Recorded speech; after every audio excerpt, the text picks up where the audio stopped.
I think this is the nicest woodoo area I've ever seen in my life. In the name of God, the most compassionate, most merciful. Take a look around, it's just beautiful.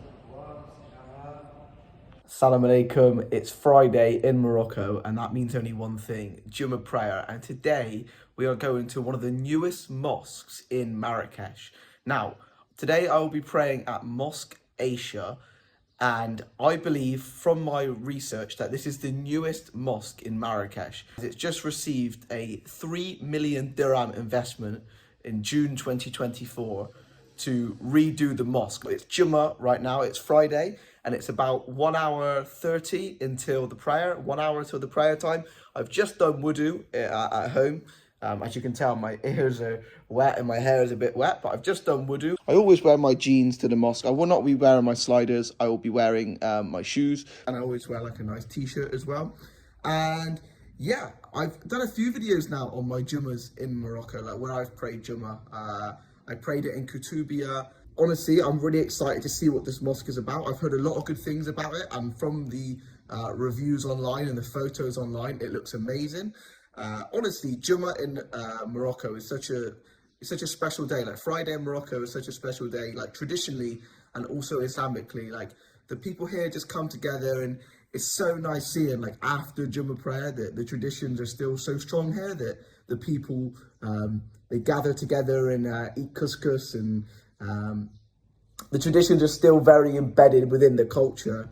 Now, I don't know if that's the case for every country in the world, like they all eat a dish after Jummah prayer, but I know for Morocco exactly that they all have couscous together. I've been making some really good progress recently on reading the Quran as well. I'm up to around Surah 16 right now, so I will take this with me to the mosque because the last few weeks before the actual prayer starts, because I'm in Morocco and the Imam speaks in Arabic, I don't actually understand any of the what he says before the prayer starts. So to actually make my time worthwhile while I'm there, I'm gonna actually read some more Quran while I'm in the mosque, because at the minute I'm just sat there waiting for him to finish speaking, not obviously like listening to anything he says. I am listening, but I don't understand anything he says. And then it's time to pray, then I pray, and then I leave. So yeah, we're up to Surah, as I said, 16. English Quran, so it's very helpful. I will show you guys a bit more of insight. It's very helpful into learning about the Quran because I can read in English. So, for example, I'm on Surah 17. So if you're Arabic reading this, then this is in English. But the night journey, this is what's called al-Isra.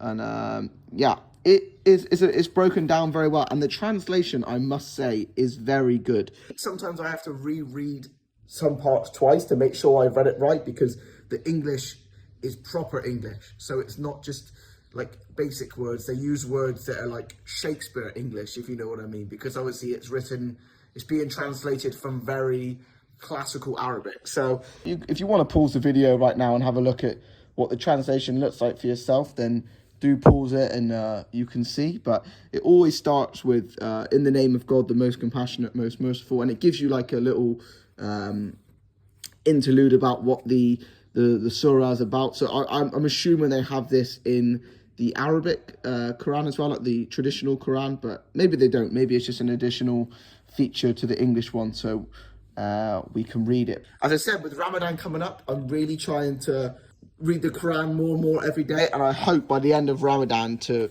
obviously finish the rest of the Quran and then reread it again if I have the time in Ramadan, and just go to it when I need to go to it. And yeah, honestly, so far I feel like it's really helping me. Like there's a lot of times where already in a few days where a situation's come into my head about something, and then I remember something I read in the Quran to like make me keep to my deen.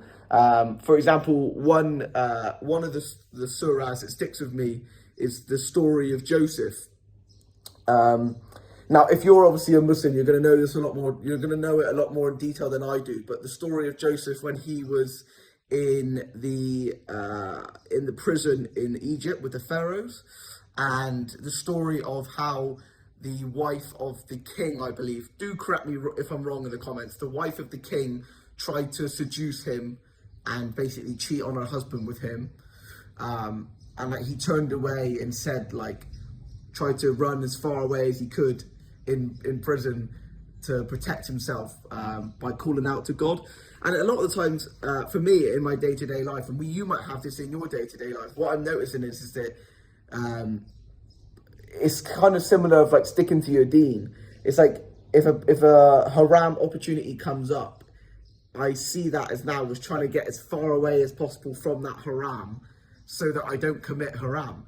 Now, obviously, it's not about a woman seducing me or anything in my life, but it's very easy to apply the principle of that story in the Quran to your own personal life, which I'm finding very helpful to like have like a story from the Quran to basically refer back to, so I know like to stick to my deen.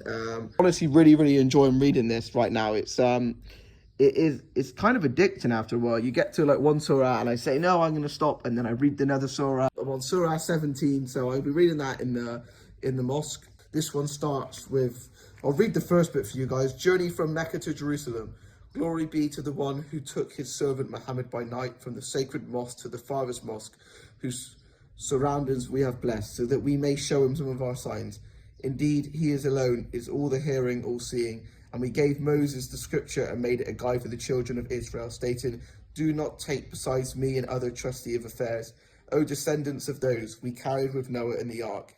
He was indeed a grateful servant. So you know what I mean when I say it's very like Shakespeare.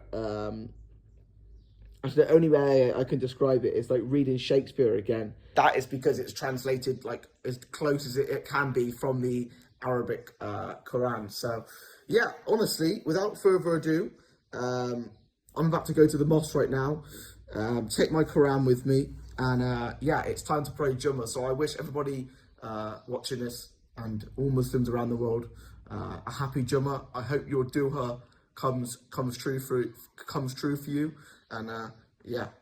Salam alaikum. Right guys, we've made it to Mosque Aïcha, and wow, this thing is just beautiful.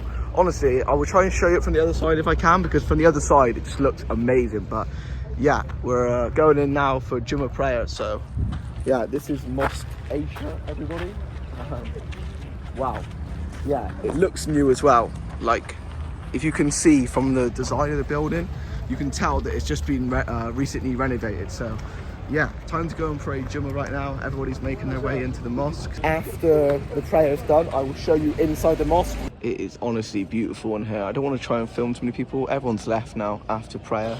But yeah, honestly, this mosque is just beautiful. It's got these beautiful chandelier looking lights that shine, and obviously at night it must look amazing as well. Salam alaikum guys, we've just finished Jummah prayer and everybody's left, but there are only a few people left in the mosque.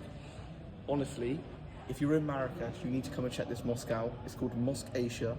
Come here on a Friday, come here any day, but honestly, come and check the mosque out. As I mentioned before, it was built and it was redone last year in June by a Qatari man, and Morocco. They said it was 3 million dirhams they put into this. And you can definitely tell why, just because like how clean and modern it looks in here. And yeah, the mosque was literally full today. Most mosques in Morocco are full on Juma prayer, but this mosque was full to the brim. Yeah, just take a look around. It's just beautiful. Right guys, that is the end of the video in the mosque, because they are closing the doors. So it's been about 20 minutes after the prayer is finished. So we're heading out.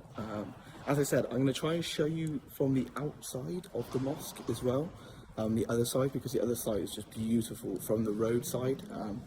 But yeah, just wow, so beautiful. It's the entrance here. As I said, it reminds me of like the mosques I visited in Abu Dhabi and Dubai, like of how modern the mosque is here. If you've been to the mosques in Dubai, you'll know what I mean. But yeah, that is Juma prayer done. Right, we've come around the other side now, and this is what it's looking like from the top. If you've been to the Hassan Mosque in Casablanca, it looks similar from design. So whoever's designed this looks very similar, but as I said, guys, it's so modern, so beautiful. We have like the woodoo area in here. Yeah, this is like the woodoo area. Wow, feels like I'm going into a hammam. That's what it feels like, Moroccan Ooh. Oh my god. Oh my. Wow. I think this is the nicest woodoo area I've ever seen in my life. Wow. Toilets are in there, and this is like the big woodoo area. There's a sign there in Arabic. Wow. Honestly guys, have you seen a nicer woodoo area than this? Look at the design. Like, I can tell there's been, like I said, 3 million Moroccan dirhams have gone into this. So $300,000, I think that's right, $300,000. But yeah, it's just crazy, man. Wow. Tabarakallah. Tabarakallah. The design, guys, just look how new this looks. Look at it shining. Look at the gold door as well. Wow. Beautiful lights. This is honestly one of the nicest mosques that I've visited in my life. I actually can't think of a mosque that I visited which is nicer. Maybe the Hassan Mosque, but I haven't been in the Hassan Mosque before, so we will see. I need to visit to the Hassan Mosque, inshallah, in Ramadan. But yeah,